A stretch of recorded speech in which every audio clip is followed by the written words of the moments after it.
Happy Friday, everybody. It's All Things Advocacy with AARP North Dakota. State Director Josh Askvig with you. And with me, as always, is Janelle Moos. Janelle, 2 weeks in a row, this is a new record for us, at least in the last month. So how are you this afternoon?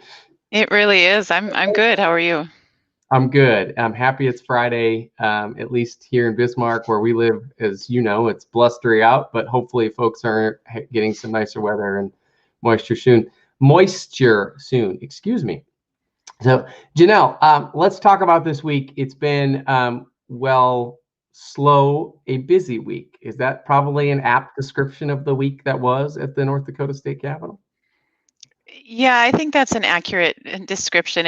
We're kind of in the stage of the legislative process where it's hurry up and wait.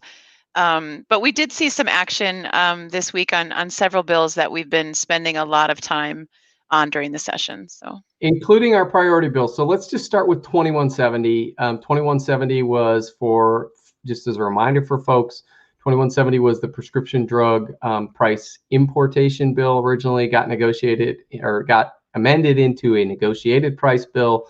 That saw some action in the House this week, correct? You know, it did. We anticipated this coming, and unfortunately 2170 did fail on the House floor yesterday afternoon after receiving a do not pass recommendation. The Representative Kaiser, who carried the bill, talked about, the potential that this index pricing bill could have. And what's important is the other companion bill that was still alive in the House, which is Senate Bill 2212, or the study resolution, which is now a mandatory study resolution. He talked about the importance of studying a concept like importing the prices from Canada, and why that will be important to study during the interim. So although we were dismayed by having 2170 killed on the House floor, we're hopeful now that the study resolution passed by a very wide margin on the floor today, that it will be something the legislature takes time and digs into and finds out if it's a viable solution going into the future. So the second bill you just talked about there, 2170 failed in the House, which means we've got work to do, which is fine. But the good news is, as you just mentioned, the study bill 2212 passed. Talk a little bit more about what that bill is going to actually have legislative management and the interim legislative session study, because there was an amendment in the House. We're assuming the Senate will concur. We should probably not do that, but I think there's an understanding that those of you who are watching and listening want to see something done, and that they want to dig deeper into this issue as legislators. So just talk a little bit about what that study will look at. What the study will do, and as I mentioned, it was amended in the House committee, so it will be a mandatory study, which is an important step forward. But what it does include is studying all the issues that we've talked to all of you about all legislative session, looking at wholesale importation. What can we learn from other states that have implemented these Canadian wholesale importation programs? We're going to look at the price indexing, also looking at the role of PBMs in the ability to look at the price of prescription drugs. So it's probably one of the most comprehensive studies that we've seen come through yet this legislative session, that's going to look at all the components. So all the pieces of the drug supply chain, what goes into the pricing, what are potential solutions that other states have implemented, and what can our state learn from that, and then hopefully carry that forward into the next legislative session. So we'll absolutely study that key component of reference pricing and the other things as well. Excellent. Two other quick things that happened this week. I think the other one is we've been watching the Department of Human Services budget closely. There's a number of things related to home and community-based services funding in there. Looks like that's moving to final Senate action very soon. Yes? Yeah, the Department of Human Services budget amendments were presented in front of the entire Senate Appropriations Committee today. And why it's important to us, we've been really looking at how do we make sure that you can stay in your community longer and your home longer. There's been some enhancements related to the food programs. We're looking at where the supports in home and community-based services.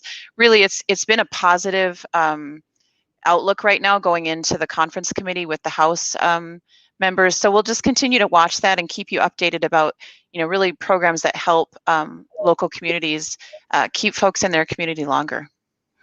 Absolutely. And then last but certainly not least, there's a big one left, and that's House Bill 1032, which is the prescription drug price transparency bill. There was some action and then not action and then action again on that this week. So maybe just describe to folks what happened and where that's at.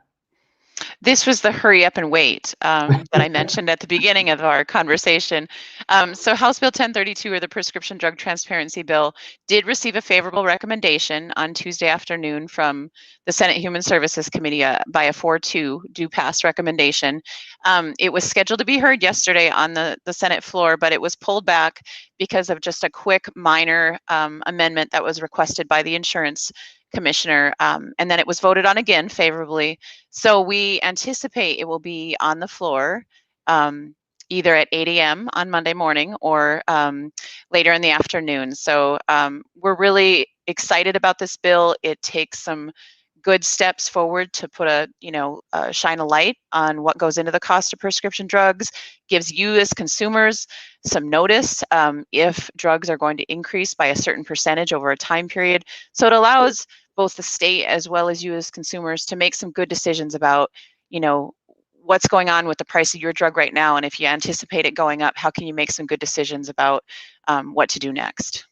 And you kind of alluded to this as well. I mean, it's also important, assuming the study gets passed into a final form and moves ahead into the interim. It's also going to collect some data that would help inform that study as well and make some potential policy outcomes, perhaps for next session, even stronger and better as part of it. So with that, let's just jump into that. That's kind of the highlight of next week. Really is 1032 should be on the Senate floor right away on Monday. I mean, barring something happening, and of course it's happened twice now, so I'm not going to say it's not going to happen.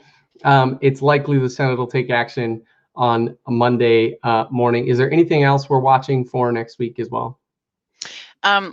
We're just going to continue to watch as conference committees are popping up all over the place. So there's several bills that we're watching, specifically the Department of Human Services budget. We want to make sure that those enhancements the Senate has added, the House agrees to, related to food programs and home and community-based supports. But really, we're just turning a corner into what's considered the third period of the legislative session, and it's conference committees and floor sessions. So stay tuned. If there's still a lot to watch, there's still pieces of legislation that we're watching, and we want to make sure they make it over the finish line. Absolutely. And so what we really need folks to do is really talk to their senator about House Bill 1032. We kind of glanced on it and talked a little bit about it, but it's important for our viewers to know pharma is really pushing hard against even this bill, this simple bill that would ensure that you as consumers get access to additional information about what's happening in the prescription drug price chain, the state. They're really lobbying hard on the ground, and this is not a sure thing on Monday, and so we need people to speak out. You want to add anything on that? You're exactly right. I mean, you and I hit the ground on the Senate floor as well. So senators know that this is an important piece, not only for the transparency, but also helping the study in the interim. But I hear every day the number of postcards they're receiving from all of you. They talk about those all the day. Yeah. They actually hold up and physically say, I've received this many postcards from constituents. So your voices are being heard, but I think it's more important now than ever. We don't want them to push this one over the finish line. So if you haven't contacted your senator, take just a couple of minutes, send an email, send a note, leave a message for them, let them know that 1032 is important, and continue to push back on what pharma is saying. This isn't going to help consumers. We know in the short term it might, but we know long term this could make an impact along with the study to help put pressure on those prices. Yeah, and again, I think it really helps inform that study and makes that study even more robust going forward. So if you didn't see it, I see right below us our handy tech helper, Lyle, in the background has posted the link below us so that you can click on the direct link. It'll help you identify if you don't know who your senator is. Do that. I would encourage you to do one thing. While there's a pre-populated note, I would also encourage you to share your own story. Legislators really appreciate hearing how this is going to impact you directly. And we've talked about that many times, previous All Things Advocacy with some of our other volunteers, Kathy and Ellen, and others. So Janelle, it's Friday afternoon. We've been talking for about 10 minutes. Is there anything else you want to talk about before we sign off for the weekend? No, I think we've covered it. Thanks everybody for joining us today, and don't forget to reach out to your senator. Absolutely. Make sure you send that message to your senator, House Bill 1032. We want a yes vote or a green vote, as it's often said in lobbying terms on that. Again, House Bill 1032, the prescription drug price transparency bill, a yes vote or a green vote. Encourage your senator and send that note right away, and encourage your friends, neighbors, and other ones to do so as well.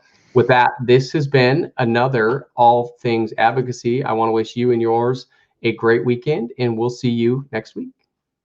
Bye.